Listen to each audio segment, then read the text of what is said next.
a few clarifications. One,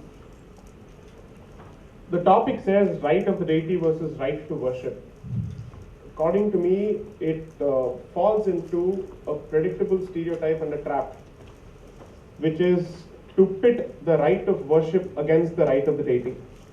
Second, I think very few people have understood the argument which I presented before the court. Without getting into the nuances of any legal provisions, let me just try and explain what the position was, or what the position continues to be. Because according to me, the battle is not yet over. It will continue.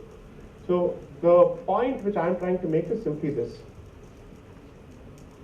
When you look at a religious practice of a certain faith or a certain tradition, the mistake that most of us try and commit is, or rather commit without even trying, is that we assume that what we know of the practice based on what we see or what we hear is the basis of the practice. Therefore, your perception of what you think is the reality or what is the basis effectively starts affecting your ability to separate facts from fiction, myth from reality.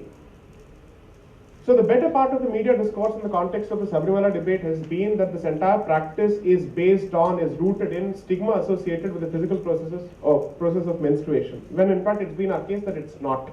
It's got nothing to do with menstruation. That's been our fundamental position, and we were the ones to basically place evidence for it. But let's just put it aside for a moment. The argument, when you speak of right of deity, what does it exactly mean? This requires you to delve a bit into Hindu philosophy, basics of Hindu philosophy, and what is it that we impute in terms of value and significance to an idol or to a murti or to an icon. What is it that you actually associate it with? When you pray to an idol, particularly in a temple, there are two things that go with it. One, the fundamental belief is that the idol itself has been vested or infused with a certain amount of spirit and life. So, which is effectively called the practice of consecration when the temple is established. The term for that, when you use it in Hindi, would be prana pratishtha. So you are pouring life into it. That's point number one. Now this is distinct from the practice of any other faith. Therefore, if you were to try and confuse this with let's say Islamic practices or Christian practices or in general Abrahamic practices, then you'll be making a serious mistake, because this tradition needs to be understood and respected on its own merits, on the basis of what it stands for. Second, the belief when it comes to a temple is that it is the abode of the particular deity. That is the basic belief. So it is a public place of worship, meaning thereby people are allowed to enter and worship, provided they are willing to respect the rules of that particular house, because it is the house of that particular deity. Now the question that can be asked is, how can this deity which cannot speak, which cannot eat, stand up for itself in court? The argument there is slightly legal. A deity which cannot stand for itself or speak for itself is treated as a minor-in-law. Who represents a minor-in-law? How many law students do we have here? Fantastic. So who represents a minor-in-law in legal proceedings? Guardian. The guardian. Correct. Therefore, the next friend or the best friend of the minor has to represent the deity in court. Correct? There are three legal positions that apply to this. One, the person who has infused spirit into that particular stone, making it into a murti, effectively becomes the foster father of that particular deity. And therefore, the deity stands represented in court by the chief priest of a temple. That is the logic. That's point number one. Now, I'll take you to company law for a moment and come back to this. If the director of a company ends up swindling the company or siphoning the funds of the company, would you not say that he has failed in his duty as someone who is supposed to protect the interest of the company? Correct? The moment this happens, shareholders can take over and say that the person who is in charge has effectively abandoned his duties. Right? That's possible. Therefore, if the chief priest abandons his duty with respect to the temple and its sanctity and the deity, then who can take over? Who is the stakeholder in the temple? The devotees, the worshippers. Therefore, our position has not been, भगवान यहाँ पे खड़े हो गए supreme court के सामने और चिल्ला रहे मेरे ब्रह्मचर्य को बचाओ. Unfortunately, how the media played it out. I won't blame them. इनकी समझ थोड़ी कम है. They don't have time for research. They do not have any.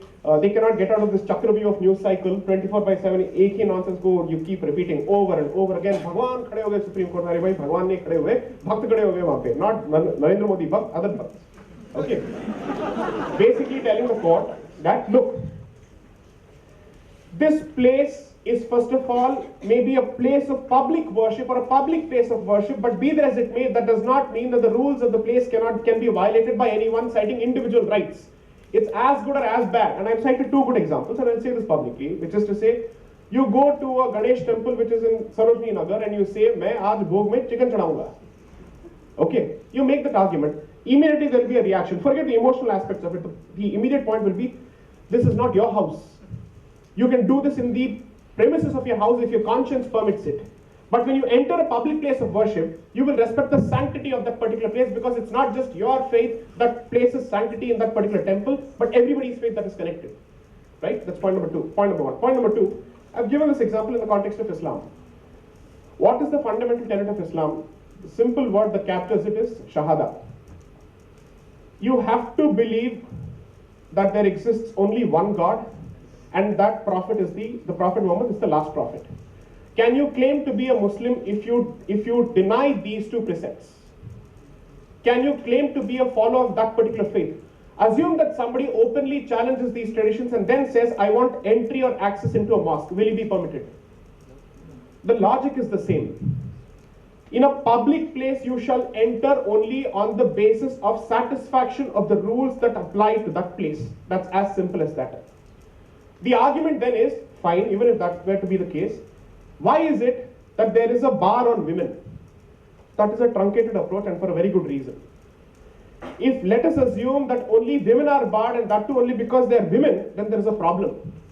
However, if I'm able to enlarge the picture and show that here are X number of examples where men are not allowed in certain temples, and in certain other temples women are not allowed, and in certain temples both are allowed, is this a case which showcases diversity in religious practices or discrimination in religious practices?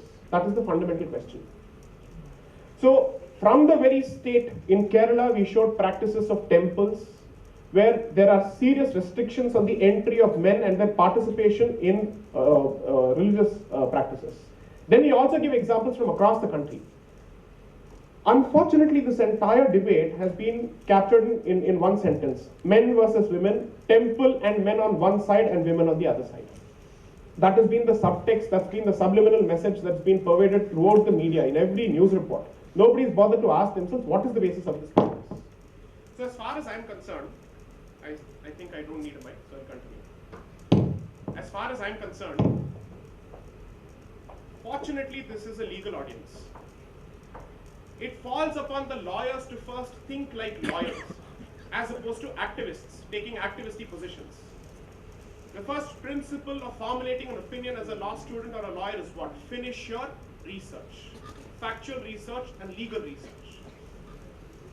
When I say I'm asserting the right of a deity, surely I can't stand in court and make a stupid argument without any kind of basis. Have I cited judgments in my favor? The answer is a yes. What is the actual spirit of that argument needs to be understood. The right of the deity and the right of the worshipper are not at loggerheads with each other, but anyone who challenges the rights of the deity, the nature of the deity, certainly loses the right to call himself or herself as a worshipper is the problem. If according to you, you want to challenge the rules that apply to the particular place and you still claim a right of entry, this is not a picnic spot, this is not a park, it's not a resort, it's not a hotel, it's not a cinema theater.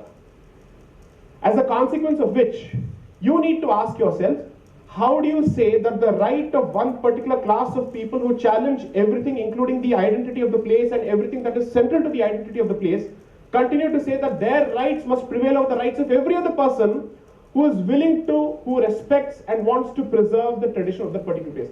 That is the basic question. It's possible for you to flow into this basic argument of, no, this is regressive, this is this, this is that.